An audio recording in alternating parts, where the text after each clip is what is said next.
만약 계약자산 증가액을 매출로 인식하지 않는다면 그러면 한국항공우주 2025년도 원가회계에는 영업손실이라는 제목으로 2차분을 진행하도록 하겠습니다.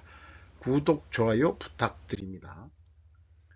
IFRS 1115호 기간에 걸쳐 발생하는 수익 회계기준 무효라는 제목으로 글을 작성해 봅니다. IFRS 1115호는 기간에 걸쳐 수익으로 인식하는 회계기준으로 아직 미청구한 기속료를 추가로 매출 수익으로 인식을 허용하는 회계기준이다. 그러나 이것은 언론 뉴스로 치면 가짜 뉴스를 양산하게 만드는 법이나 마찬가지다. 현재 수주산업에서 계약자산이나 미청구공사 회계를 하는 기업들의 원가회계 손익은 무효 데이터라고 할 수 있다. 사실 또는 진실은 숨겨지게 됩니다. 그리고 영업이익이 발생했다고 보고하고 공시하죠. 문제를 들여다보면 영업이익을 실현했는데도 이자부채 레버리지율이 한국항공우주의 경우 다시 경영권 방어선인 50%를 초과해 버렸습니다. 제공품과 계약자산의 증가는 납기 지연을 또 상징하기도 할 것입니다. 지연된 납기는 다음 공정에 넘어가야 전체 평가에 기여하지 못했음을 인식하게 합니다. 재고는 오래 가지고 있으면 이것도 차입부채로 인식하게 합니다. 공정에는 제공품이라고 할 것이죠. 하나가 잘못해도 전체가 책임지는 것이다. 제약에 종속시키라는 의미입니다. 이걸 다르게 표현하면 공산자본주의라고 불러야 할까? 생산에 관한 한 공산주의 같다고 얘기도 할 말은 없습니다. 생산은 공산주의로 하라. 전제 조건은 과잉 생산 금지다. 판매는 자본주의로 하라. 비싸게 파는 게 목적이다. 이렇게 정리를 하면서 실제 매출을 감소했을 때 어떻게 나오나를 살펴보도록 하겠습니다. 매출이 3조 2715억 원인데 요거를 얼마를 줄인 매출액이냐면은 2025년도에 계약자산이 3,536억 원이 증가했는데 이 금액만큼 여기서 뺀 겁니다. 매출원가는 변동이 없습니다. 그러니까 영업이익이 영업손실이 853억 원으로 증가했고 전년도에는 718억 원이 적자였습니다. 2023년도가 경영실적이 가장 좋았습니다.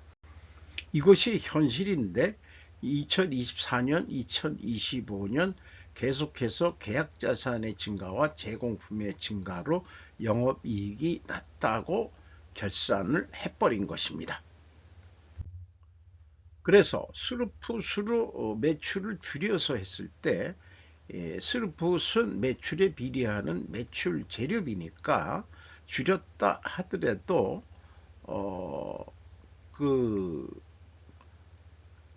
변동은 이것도 결국 매출액이 변하니까 이 매출이 변동이 일어나죠. 1.1% 감소했고 스루풋은 운영경비는 변동이 없습니다. 그래서 TOE 생산성은 0.77로 크게 떨어졌고 영업손실 스루풋은 4,914억 원 영업손실입니다. 182.7%가 감소했습니다. 그 감소한 것은 이 매출을 더 증가시켰을 때보다는 조금 이 영업 손실 증가율이 크게는 많이 증가하지 않았어요. 그리고 여기에서 보면은 매출액이 감소했는데 매출 재료비가 상승했죠. 그 갭이 플러스 0.8%인데 원재료 가격 상승이 순리적일 것입니다. 재고자산 명세는 변동이 없고 계약자산은 빼버렸습니다. 그리고 매출 증가는 거의 변동이 없는데 가공비 배부 재고자산이 86%나 이것도 계약자산 매출액을 뺐음에도 불구하고 재공품이 1조 8천억이나 늘어난 거, 8,859억 원, 이거 증가는 변함이 없습니다.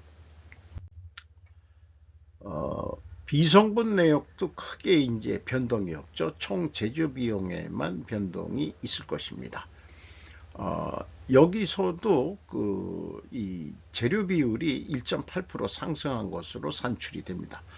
그래서 이 모순이 그 매출 감소를 안 시켰을 때는 1, 2차 추론이 모순이었는데 매출 감소시키고서는 모순이 해소가 됩니다.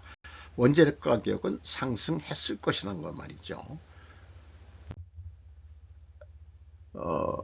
이 갭은 역시 그 WCI 그 증가액에서 가공 비율을 곱하면은 검증이 되겠습니다.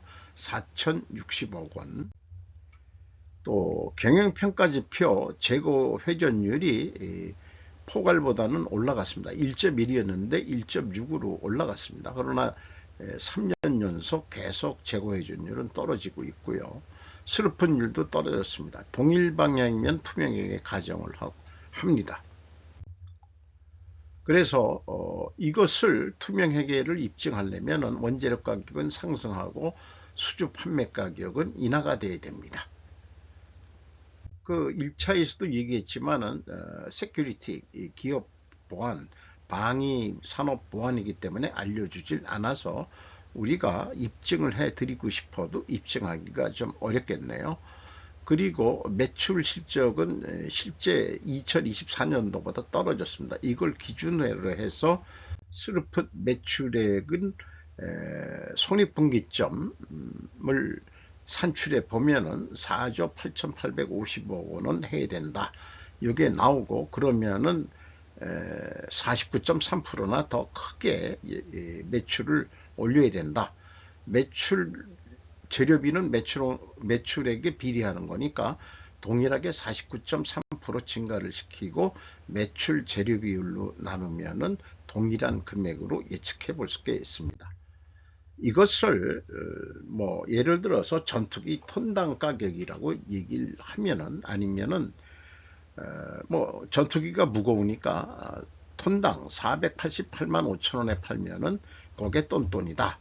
이런 식인데 이익을 남기자 그런다면은 그 제공품이 자꾸 늘어나니까 그 회전율을 좀 올려서 제공품을 줄이자. 이렇게 하면은 매출이 550만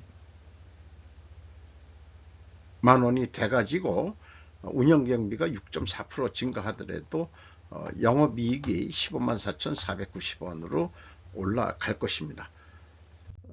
원가 회계도 결국 그 매출액은 동일한 비율로 좀 올리고요. 재고가 무려 크게 46.1%나 증가했었기 때문에 30%를 줄일 때와 30%를 다시 늘릴 때 총 제조 비용이 재고를 감소했을 때는 이걸 톤당 가격으로 다시 얘기하면은 630만 원 선으로 올라가 버리고 재고가 30% 감소할 때는 520만 원으로 떨어집니다. 그러니까 동일한 판매 가격으로 팔았을 때는 이 재고 증가했을 때는 이익이 나는데 재고가 감소했을 때는 적자가 나오게 될 거예요. 어쨌든 이 매출액을 감소시켰을 때도 적자이기 때문에 손익분기점으로 그 영업이익을 마이너스 100% 해가지고 하면은 톤당 재고 감소할 때는 670만 원에 팔아야 되고 재고가 증가했을 때는 550만 원에 팔아도 그 손익분기점이다. 이렇게 되는데 스루풋 상으로는 488만 5천 원에 팔아도 손익분기점인데 뭔 얘기냐? 그런데 원가 회계는 매출원가라는 그 매직 때문에 그게 높아져 가지고 적자가 180만 원이나 나오게 됩니다. 이거를 만회하겠다고 매출을 더 한다. 그럼 재고가 줄어들겠죠. 제공품을 줄였다 한다면은 거꾸로 영업 손실이 더 증가해 버리는 이상한 매직이 나오게 됩니다.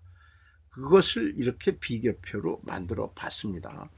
그러니까 원가 회계를 가지고 재고가 감소했을 때 기준에서 하면은 방위산업청에 전투기 납품 단가를 올려주세요 라고 얘기하더라도 안 먹힐 거예요. 그러니까 어떤 그 협상 전략으로 가야 되느냐 하면은 스루풋 협상 전략으로 가라. 이게 손익분기점이 이게 4톤당 488만 원인데 한 550만 원은 줘야 우리가 그래도 그 경영을 할 수 있지 않겠냐, 이렇게 좀 설득할 수 있는 근거가 된다 이거죠.